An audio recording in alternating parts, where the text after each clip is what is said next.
Invention కూడా దాని ఈ విషయం మీద తెలియటం చాలా లేట్ అయింది. ఎందుకంటే లక్షణాలు అనేవి త్వరగా బయటపడకపోవడం వల్ల చాలా మంది ఇబ్బంది పడటం కూడా జరిగింది. 1981లో ఫస్ట్ టైం అమెరికాలో దీన్ని గుర్తించడం జరిగింది. అది కూడా కోఇన్సిడెన్స్గా గుర్తించడం జరిగింది.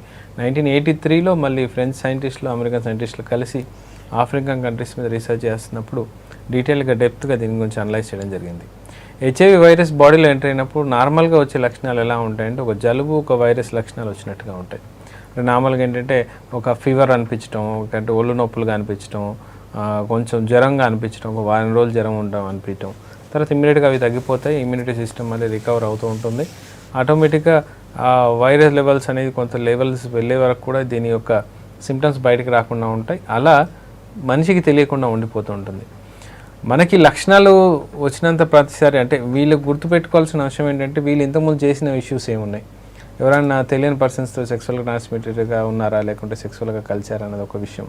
రెండోది మధ్యకాలంలో ఎప్పుడైనా బ్లడ్ ట్రాన్స్ఫ్యూషన్స్ అయ్యాయా, లేకపోతే ఇంజెక్షన్స్ ఏమైనా తీసుకున్నారా, లేదా ఇంకెక్కడైనా మిస్ప్లేస్ అయినాయి అన్న విషయాలు వాళ్ళకు ఒక ఐడియా ఉన్నట్లయితే వీళ్ళకి హెచ్ఐవి ఉండొచ్చు అన్న క్వశ్చన్స్ మనం రేజ్ చేసుకునే అవకాశం ఉంది, అంటే క్రాస్ చెక్ చేసుకునే అవకాశం ఉంది. అయినా లక్షణాలు బయటపడాలంటే దాదాపుగా 3 వారాల నుంచి 3 సంవత్సరాల వరకు ఎప్పుడైనా బయటపడే అవకాశం ఉంది. ఇమ్మీడియట్గా బయటపడే లక్షణాలు ఉండవు. అండ్ హెచ్ఐవికి స్పెసిఫిక్గా ఈ లక్షణాలు అంటూ ఉండవు. ఎందుకంటే ఇది మొత్తం ఇమ్యూన్ సిస్టమ్ని మొత్తం టార్గెట్ చేస్తుంది, ఇమ్యూన్ సిస్టమ్ని మొత్తం డ్యామేజ్ చేస్తుంది. టీ సెల్స్ని అంటే ఎస్పెషల్లీ CD4 కౌంట్ని మళ్ళీ CD8 కౌంట్ని పూర్తిగా డ్యామేజ్ చేయటం, ఆ సెల్లోకి మాక్రోఫైజెస్కి వీటి ఎంటర్ అయిపోయి ఆ సెల్ యొక్క DNA స్ట్రక్చర్ని మార్చేసి సింగిల్ డ్రైన్ అని డబుల్ హెలిక్టిక్ సెక్టర్గా మార్చేసి మొత్తానికి ఆ సెల్నే నాశనం చేసే పరిస్థితి వస్తుంది. ఆటోమేటిక్గా ఎప్పుడైతే ఇమ్యూన్ సిస్టమ్ డౌన్ అయిపోతుందో ఆపర్చునిటిక్ ఇన్ఫెక్షన్స్ అనేవి మొదలవుతాయి. అంటే రకరకాల ఇన్ఫెక్షన్స్ బాడీ మీద అటాక్ చేస్తూ ఉంటాయి. వాటిని తట్టుకునే కెపాసిటీ బాడీకి ఉండదు కాబట్టి అప్పుడు లక్షణాలు బయటకు వస్తాయి. దానికి రావడానికి అది 3 వారాలు పట్టచ్చు, 3 సంవత్సరాలు పట్టచ్చు.